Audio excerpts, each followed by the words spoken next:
আকাশবাণী গুৱাহাটী উপন্যাস পাঠ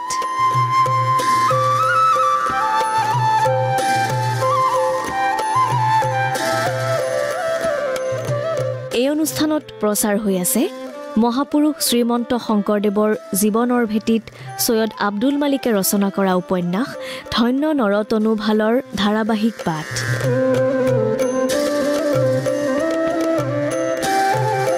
উপন্যাসখনিৰ পাঠ আৰু প্ৰযোজনা ঋতুপৰ্ণ দাসৰ এয়া শুনক ধন্য নৰতনু ভালৰ ধাৰাবাহিক পাঠ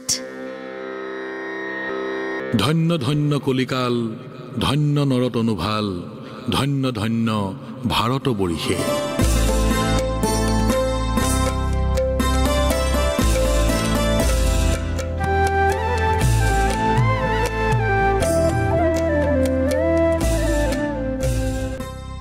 আহোম ৰজা চুহুংমুঙে দুকুৰি দুবছৰ আহোম ৰাজ্যত ৰাজত্ব কৰিলে। দুকুৰি দুবছৰ বহুত দীঘল সময়। এইখিনি সময়ৰ ভিতৰতে চুহুংমুঙে উত্তৰ পূবৰ সমগ্ৰ চুতীয়া ৰাজ্য নিজৰ অধীন কৰি আহোম ৰাজ্যৰ অন্তৰ্ভুক্ত কৰিলে। দিখৌ নৈৰ পূব পাৰৰ পৰা কছাৰীবিলাকক খেদি কছাৰী ৰজাৰ ৰাজধানী ডিমাপুৰতো আধিপত্য বিস্তাৰ কৰিলে আৰু নগাঁও অঞ্চলত থকা কছাৰীবিলাকক বশীভূত কৰি আহোম ৰাজ্যৰ সীমা কলঙলৈকে বহলালে। এওঁৰ দিনতে অৰ্থাৎ 1527 খ্ৰীষ্টাব্দত মুছলমান সেনাপতি বৰ উজিৰে পোন প্ৰথমবাৰৰ কাৰণে আহোম ৰাজ্য আক্ৰমণ কৰিলে। বৰ উজিৰৰ সৈন্য বুৰৈ নৈলৈকে আগুৱাই আহিছিল। ৰণত হাৰি উভতি গ'ল। তাৰ পাছত আকৌ লাগিল মুছলমানৰ লগত আহোমৰ ৰণ। তেমনিত লাগিছিল এই ৰণ। মুছলমান হাৰিল। মুছলমানৰ আক্ৰমণক ভেটা দিবৰ কাৰণে আহোম ৰজাৰ পক্ষই ব্ৰহ্মপুত্ৰৰ উত্তৰ দক্ষিণ দুয়োপাৰে কোঠ মাৰিলে, দক্ষিণে শলাত আৰু উত্তৰে শিঙৰি আৰু ভৰলী নৈৰ মুখত। ৰণ লাগিল। সেনাপতি বৰপাত্ৰ গোহাঁয়ে মুছলমান সেনাপতি চিত মালিকক হৰুৱাই খাগৰিজানলৈকে খেদি পঠিয়ালে। ইয়াৰ 5 বছৰৰ পাছত আকৌ আহোম ৰাজ্য আক্ৰমণ কৰিলে মুছলমান সেনাপতি তুৰ্বকে। আহোমৰ সেনাপতি চুহুংমুঙৰ বৰপুত্ৰ চুকলেনমুং। এইবাৰ আহোমসকল মুছলমানৰ হাতত বেয়াকৈ হাৰিল। 8জন আহোম সেনাপতি ৰণত পৰিল। মুছলমানে আহি কলিয়াবৰত চাউনি পাতিলেহি। কেইবাখনো যুদ্ধ লাগিল। প্ৰথমতে মুছলমান জিকিছিল। পাছত দুইমুনি শিলাৰ যুদ্ধত আহোমৰ জয় হ'ল। মুছলমানৰ 2জন সেনাপতিও ৰণত পৰিল। তুৰ্বক পিছ হুহঁকি নগ'ল। বংগৰ পৰা অহা হুছেইন খাঁ সদল বলে তুৰ্বকৰ লগ লাগিলহি। মাজতে কেইবামাহৰো বিৰতি। তাৰ পাছত আহোম পক্ষই আক্ৰমণ আৰম্ভ কৰিলে। ভৰলীৰ পাৰত লাগিল শেষৰখন যুদ্ধ। ইয়াতেই তুৰ্বকৰ লগত নিজে যুঁজ দিবলৈ হাতত অস্ত্ৰ লৈ ৰণথলীত নামিছিল নিহত ফ্ৰাচেনমুং গোহাঁইৰ বিধৱা পত্নী মূলা গাভৰু। ৰণত তুৰ্বক পৰিল। মুছলমান সৈন্য পিছুৱাই গৈ কৰতোৱা নৈ পালেগৈ। সেয়ে হ'ল আহোম ৰাজ্যৰ পশ্চিম সীমা। বিশ্বসিংহ নতুনকৈ কোচ ৰাজ্যৰ ৰজা হৈছিল। তুৰ্বকক হৰুৱাই উভতি আহোঁতে আহোম সেনাপতি চনখাম বৰগোহাঁয়ে বিশ্বসিংহৰ ৰাজ্য আক্ৰমণ কৰিলে। ৰণত হাৰি কোচ ৰজা বিশ্বসিংহ আহোম ৰজাৰ কৰতলীয়া হৈ থাকিবলৈ মান্তি হ'ল। ইতিমধ্যে 1539 খ্ৰীষ্টাব্দত স্বৰ্গদেউ চুহুংমুঙৰ পুতেক চুকলেনমুঙে ষড়যন্ত্ৰ কৰি হত্যা কৰালে আৰু নিজে আহোম ৰাজপাটত বহিল। নাম পালে গড়গঞা ৰজা। এওঁ বকতাৰ পৰা ৰাজধানী তুলি আনি গড়গাঁৱত পাতিলেহি। সেইকাৰণে নাম পালে গড়গঞা ৰজা।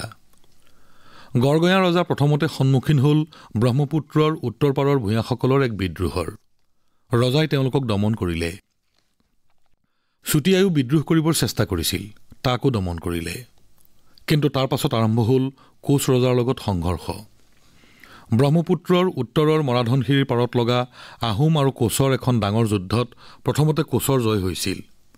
আহোম সৈন্য পিছুৱাই আহি চাহিনীমুখত ৰৈছিলহি। তাতে আহোম সৈন্যই কোচ সৈন্যক আক্ৰমণ কৰিলে। ইতিমধ্যে বিশ্বসিংহৰ মৃত্যু হৈছিল। কোচ ৰাজ্যৰ অধিপতি হৈ সিংহাসনত বহিছিল নৰনাৰায়ণ। নৰনাৰায়ণৰ ভায়েক যুৱৰাজ চিলাৰায়। কোচ ৰজাৰ নিৰ্দেশক্ৰমে চিলাৰায়ে আহোম ৰাজ্যৰ বিৰুদ্ধে অভিযান আৰম্ভ কৰিলে। শক্তিশালী অভিযান। আহোমো সকলো শক্তি সংগঠিত কৰি কোচ সৈন্যৰ সন্মুখীন হ'ল। ডিকৰাই নৈৰ পাৰত ৰণত হাৰি আহোম সৈন্য ব্ৰহ্মপুত্ৰৰ উত্তৰ পাৰ এৰি দক্ষিণ পাৰৰ কলিয়াবৰ পালেগৈ। চিলাৰায়ে তাতো তিষ্ঠিবলৈ নিদিলে। আহোম সৈন্য তাৰ পৰাও আঁতৰি গৈ শলাত ৰ'বগৈলগীয়া হ'ল। কোচ সৈন্য উত্তৰে আগুৱাই আহি নাৰায়ণপুৰত কোঠ মাৰিলেহি। আহোম সৈন্য পিছলা নদীৰ পাৰলৈ পিছুৱাই গ'ল। ইয়াতে আহোমো কোঠ মাৰি কোচ সৈন্যৰ মুখামুখি হ'ল। তাতে ৰণ লাগিল।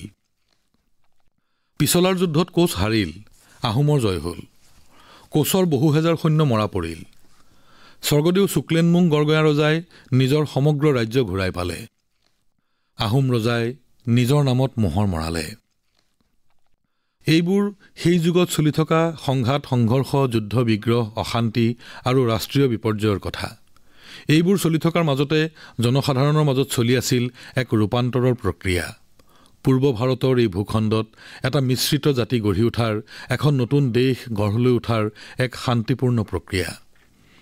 আহোম, চুতীয়া, মটক, মৰাণ, কোচ, কছাৰী সকলোকে বুকুত সামৰি লৈ এখন নতুন দেশত, আছাম দেশত এটা নতুন জাতি, এখন নতুন সমাজ গঢ়ি উঠাৰ সূত্ৰপাত হৈছিল।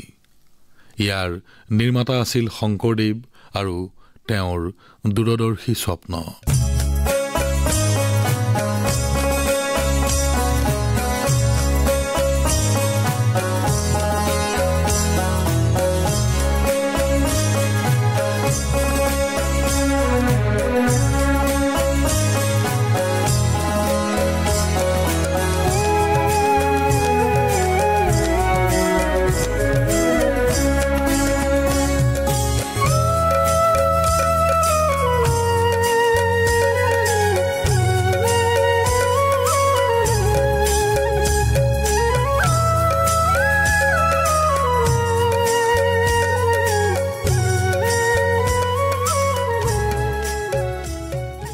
আমাৰ আগত ভাও ভেঙুচালি কৰি হহুৱাই কন্দুৱাই পেটৰ নাড়ী ছিঙিব, আৰু গুৰুৰ ওচৰ পালে যেন পানীত তিতা মেকুৰীটোহে সেও হৈ আঁঠু কাঢ়ি বহি শাস্ত্ৰ আলাপ কৰিব। গুৰু চৰ্চা কৰিব নেপায়, পিছত নকৈও নোৱাৰি। জাত পাতবোৰতো নোহোৱা কৰিলেই এতিয়া আমাৰ ধৰম কৰমবোৰো খান মিহলি কৰি পেলাইছে। মুছলমানো ক'ৰবাত হিন্দু গৰুৰ ভকত হ'ব পাৰেনে? সিহঁতৰ আল্লাহ, আমাৰ ঈশ্বৰ একেজন বুলি ক'লেই একেজন হ'ব পাৰেনে? সেই ৰূপ আহে বৰকৈ নিচৰিবা। সেয়া চান্দ আহিছে হ'বলা। এই লগত সেইটো সৰ্বানন্দ নহয়নে? সেইটো সনাতন যেনহে পাইছোঁ। তাঁতিকুচিৰ ল'ৰা এগালে আকৌ চান্দকে গুৰুহেন মানে। ফকৰা গাই ফুৰা ফটা কাপোৰ সেয়া দৰ্জীওনো ক'ৰবাত গুৰু হ'ব পাৰেনে? তাক আকৌ শংকৰদেৱে বৰ মৰম কৰে, বিশ্বাসো কৰে। কিহৰনো ভকতৰ আকাল পৰিছে? কমাৰকুচিৰ কমাৰ, তাঁতিকুচিৰ তাঁতি, নাওশলীয়াৰ নাৱৰীয়া সেইবোৰ দলে দলে ভকত হৈছে। এতিয়া আকৌ গৰিয়াতিৰ মুছলমানো ভকত হোৱাৰ লাগিল। ধৰ্ম ধৰাটো ইমান উজু কথা নে? বাপুসকলৰ কথা বাৰু সুকীয়া। আমি যাওঁৱেই ব'লা হওক। ভাওনা বুলিলে গাঁৱৰ মানুহৰ গাত গোসাঁই নাইকিয়া হয়। মতাই তিৰোতাই, ল'ৰাই ছোৱালীয়ে শিল দল ভাঙি চাবলৈ আহে। সোনকালে গৈ পাত পাৰি বহি নল'লে ভালকৈ দেখিবলৈকে নাপায়। হে বেলি লহিয়াইছেহে, এতিয়াৰ পৰা বহি থাকি কঁকালৰ বিষহে উঠিব। সন্ধিয়া হ'বলৈ এপৰ বাকী। আমি আৰু চোৱাহে, আন কিবা কৰিবলৈ আছেনে? ভাওনা গধূলিতে নহয়। ভাওনা চাই থাকিলে ক'ৰবাত থকা যেনহে লাগে অ'। ভোক পিয়াহ ঘৰ বাৰীৰ কথা মনতেই নপৰে। ৰবিচোন ৰবি সিহঁত হালো আহিছে। সিহঁতো ভাওনা চাবলৈকে আহিছে খাটাং। ই চান্দগৈ ওলালে তাক আকৌ গুৰুজনাৰ ওচৰতে ধৰা পাৰি বহুৱাব। লগতে গ'লে আমিও আগত বহিবলৈ অকণমান ঠাই পাওঁ কিজানি। পুখুৰীৰ পাৰৰ বননিতে বহি ভীম, ৰত্নেশ্বৰ আৰু বাখৰে কথা পাতি আছিল। আজি ৰাতি পাটবাউসীত ভাওনা আছে। নাটক হ'ব ৰুক্মিণী হৰণ। নতুন নাট মেলাব। কেনেকুৱা হ'ব এতিয়াও ইহঁতে ক'ব নোৱাৰে। কেইমাহমানৰ আগতে পাৰিজাত হৰণ নাট হৈছিল। বৰ ভাল পাইছিল সকলোৱে।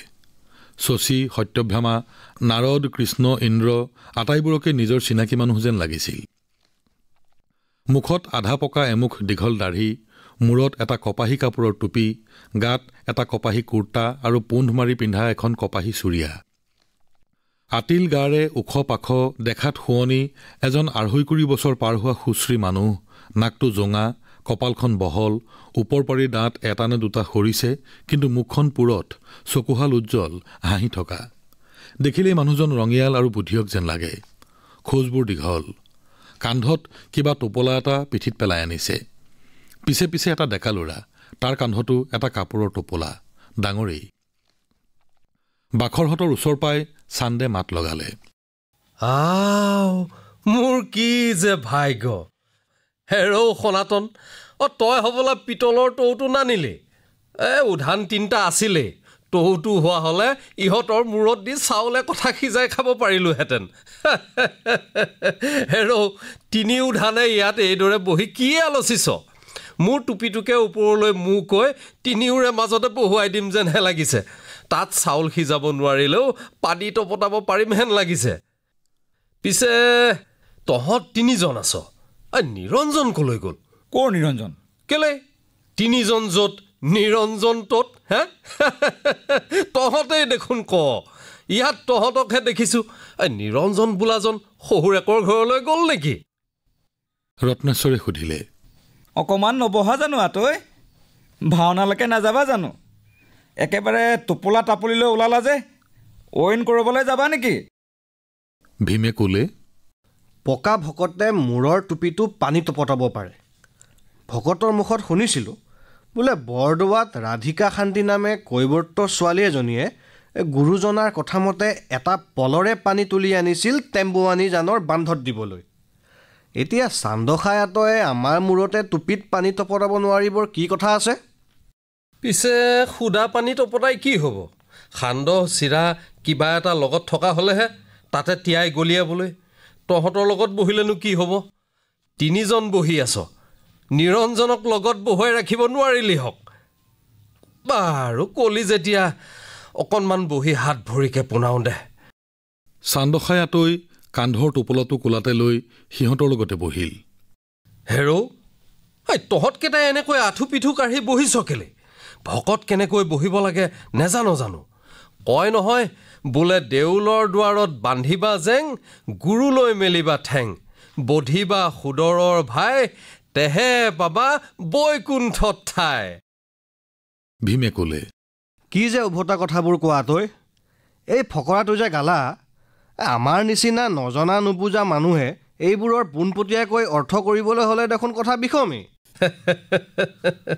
মোৰ সকলো কথা কামকে তহঁতে ওলোটাকৈ বুজ মই তহঁতৰ লগত নিমিলোঁ তহঁতে ফাল মই যোৰা দিওঁ তহঁতৰ কাম ফালি চিৰি ভাল কাপোৰকো ফটা কানি কৰা মোৰ কাম ফটা কাপোৰ যোৰা দি সিয়া যোৰা লগোৱা গুৰুজনায়ো তাকে কৰা নাই জানো কোনোবাই আমাৰ সমাজখনক ফালিবহে জানে যোৰা লগাব নাজানে গুৰুজনা আকৌ সকলোকে লগ লগাই সমাজখন এখন কৰাত লাগি আছে জানহক নহয় পিছে আতৈ এই গুৰুজনাকো এতিয়া দৰ্জীহে পাতিলা হেৰৌ তহঁতে যেনেকৈ ল মই লোৰ বেজিৰে ফটা কাপোৰ ফটা কেঠা সিওঁ গুৰুজনাই নাম ধৰ্মৰ সূতাৰে কথাৰ বেজিৰে সিয়ে কয় নহয় বোলে বাঁহৰে আগতে ৰঙাকৈ চিলনি তাইহঁতে কিনো খাই যিয়ে বেজিৰে মূৰতে ৰান্ধনে বাঢ়নে উধানে কি কাপোৰ সিয়ে আতৈ তোমাৰ আৰু সদায় সেই উধান আৰু বেজিৰ কথা অইন কথা আৰু নোকোৱাই পিছে সেই যে দেউলৰ দুৱাৰত দাং দিবলৈ কৈছিলা সেইটোনো কি কথা আতৈ সেয়া নকলেও নোৱাৰো ফটা মুখ ক'লেও লাগে ভকতৰ দুখ এইবোৰ কথা তহঁতৰ আগত নুলিয়ালেই ভাল সকলো কথাৰে উৰহি গছৰ ওৰটো তহঁতক লাগে হেৰৌ শুনহঁত এই দেউল হ'ল দেহাটো গুৰু হ'ল দৰ্প অহংকাৰ সুদৰৰ ভাই হ'ল কাম ক্ৰোধ লোভ মোহ বুজিলি হক নে কিটো বুজিলোঁ বুজাই নকলে আমি তোমাৰ এই উভতা কথাবোৰ কেনেকৈ বুজি পাম হেৰৌ দেহাটোৰ কাৰণেই আমাৰ কম লতি ঘটি কম বিলৈ নে তেল টেঙা ঘঁহি দেহাটোক কম আলপৈচান ধৰোঁনে আমি এই মাটিৰ দেহাটো নপৰাকৈ ৰাখিবলৈকে আমাৰ কম যতন নে যেন মাটিৰ দেহা নহয় কোনোবা দেৱতাৰ দেউলহে মন্দিৰহে মই কওঁ শুন দেহাটোৰ চিন্তা ইমান নকৰিবি হক অলপ পিঠি দেচোন দেহাটোৰ ফালে মনৰ মাজত দৰ্প অহংকাৰ গুৰু হৈ বহি আছে দেহাৰ সকলো দাবী নেমানিবি জেং বান্ধ দেহাৰ প্ৰবৃত্তিৰ বাটত মনৰ গৰ্ব অহংকাৰ দমন কৰ হক উপজোতে লগতে অহা ৰিপুবোৰ সেইবোৰ শহুদৰ ভাই যেন নহয় জানো? কাম, ক্ৰোধ, লোভ, মোহ এইবোৰ শহুদৰ ভাইক বধ নকৰিলে, সিহঁতৰ দাঁত ভাঙিব নোৱাৰিলে আত্মাৰ উদ্ধাৰ হ'ব কেনেকৈ? বৈকুণ্ঠ পাবলৈ হ'লে কি কৰিব লাগিব বুজিলি হকনে এতিয়া? ভালকৈ বুজা নাই যদিও এতিয়া অলপ বুজা বুজা যেন লাগিছে। পিছে যাওঁ হওক ব'ল। তহঁতৰ আজি ভাওনা চাবৰ মন নাই নেকি? মোৰ বাৰে ভচহু কথা শুনি থাকিলে পেট ভৰিবনে? ঐ বেলি কাটি হ'লেই দেখোন। তোমাৰ কথাবোৰ বেয়া লগা নাই, পিছে সদায় ওলোটা উভোটাকেহে কথাবোৰ কোৱা। প্ৰথমতে আমি বুজিবই নোৱাৰোঁ। এই টোপোলাত এইবোৰ কি আনিছা? শুনিলে তহঁতে কেনে পাৱ জানো। ভাওনাত ভাৱৰীয়াই পিন্ধিবলৈ পোচাক সি আনিছোঁ। সূত্ৰধাৰলৈ লাগে মোগলৰ নবাব উজিৰে পিন্ধাৰ নিচিনা চাপকন, জামা, পাগ। নিশিলে চোলা হ'ব কেনেকৈ? ভাওনাৰ কাৰণে পাগ, জামা তুমিয়ে কৰা নেকি? অঁ, এই গুৰুজনাই শিকাই বুজাই দিয়া মতে ময়ে সি পুতকি সাজোঁ। জামাটো সাজিবলৈ সিমান টান নহয়, পাগটো বান্ধি উলিওৱাহে টান। পিছে মই দৰ্জীৰ বংশৰ মানুহ। আগে আমাৰ পৰিয়ালৰ কোনোবা দিল্লী, লক্ষ্ণৌৰ ফালে ৰজা ৰাণীৰ সাজ পোছাক সিয়া ৰাজদৰ্জীয়ে আছিল বোলে। ৰণৰ চিপাহীৰ লগত আহিছিল। কোনোবা মোগল নে পাঠান সেনাপতিৰ কাপোৰ সিয়া দৰ্জী হৈ। ৰণ-চন ভাগিল। আমাৰ পৰিয়াল ইয়াতে ৰৈ গ'ল। সৰহ নহ'লেও পৰিয়ালৰ একোটাহঁতে এই বৃত্তিটো আজিও চলাই খাই আহিছে। পিছে আমাৰ দৰ্জীৰ কাম কৰি পেট পুহিব নোৱাৰি। আমাৰ ইয়াৰ তিৰোতাবোৰে সিয়া চোলা কাপোৰ নিপিন্ধেই বুলি ধৰচোন। মেখেলাখনৰ ওপৰতে ৰিহাখন, গাত মেথনিখন, তাৰ ওপৰত চেলেংখন, আৰু আমাৰ মতাবোৰনো কিমানে সিয়া চোলা পিন্ধে। কঁকালত চুৰি এখন নহ'লে নহয়, জহকালি গাত কাপোৰ নহ'লেও হয়। জাৰকালি খনীয়া বৰ কাপোৰেৰে চলি যায়। গামোচা, দুকঠীয়া, চাৰিকঠীয়া, ছকঠীয়া, গা ঢাকিবলৈ আৰুনো কিমান লাগিছে। তাঁতিয়েই হওক, অইনেই হওক, কপাহৰেই হওক, মুগাৰেই হওক, এইবোৰকে বয়। চোলা নিশিওৱা দেশত সোণৰ বেজীলৈ ফুৰিলেও কোনে ঘূৰি চাব? ৰজা মহাৰজা দা ডাঙৰীয়াই শিৱা চোলা পিন্ধে, তাকো সদায় নিপিন্ধে। পাৰোতেনো কাপোৰ শিবলৈ নোপোৱা কোনোবাই ফটা চোতাল শিবলৈ ওলায় নে? চোতাল শিবলৈ আকৌ ওলাল কোন? কেলেই নেজানো হক নে? ক'ৰ পৰা আহিলা, ক'ত দিলা ভৰি, চোতালখন ফাটি গ'ল চেৰ চেৰ কৰি।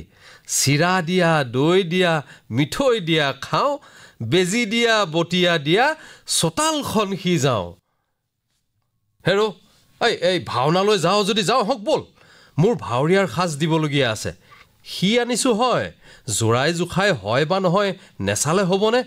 তোমাৰ আকৌ কিহৰ চিন্তাহে আতৈ? সোনকালেই যোৱা বা পলমকৈ যোৱা, আগত ঠঙা পাৰি বহুৱাব।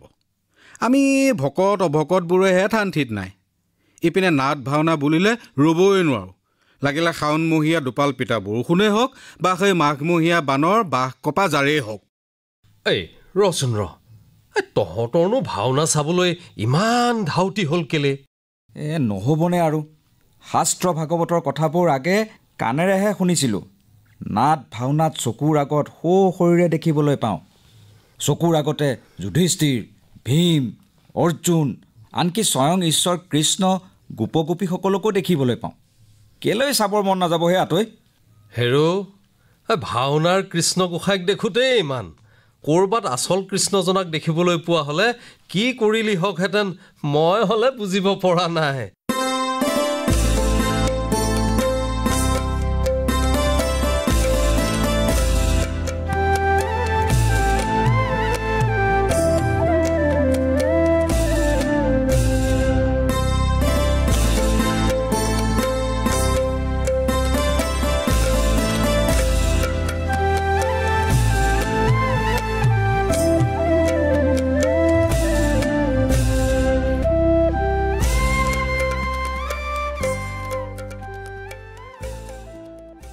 ধন্য নৰতনু ভাল, সৈয়দ আব্দুল মালিক ৰচিত উপন্যাসখনিৰ ধাৰাবাহিক পাঠৰ ৮৭ খণ্ডটি শুনিলে।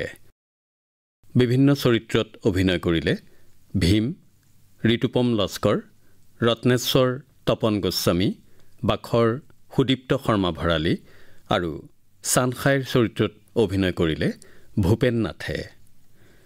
শীৰ্ষ সংগীতৰ সংৰচনা আছিল উৎপল বৰাৰ। উপন্যাসখনিৰ পাঠ আৰু প্ৰযোজনা ঋতুপৰ্ণ দাসৰ। ধন্য নৰ তনু ভাল উপন্যাসখনিৰ ধাৰাবাহিক পাঠৰ পৰৱৰ্তী খণ্ডটি শুনিবলৈ পাব অহা সপ্তাহৰ এই একেটা বাৰৰ এই একে সময়তে।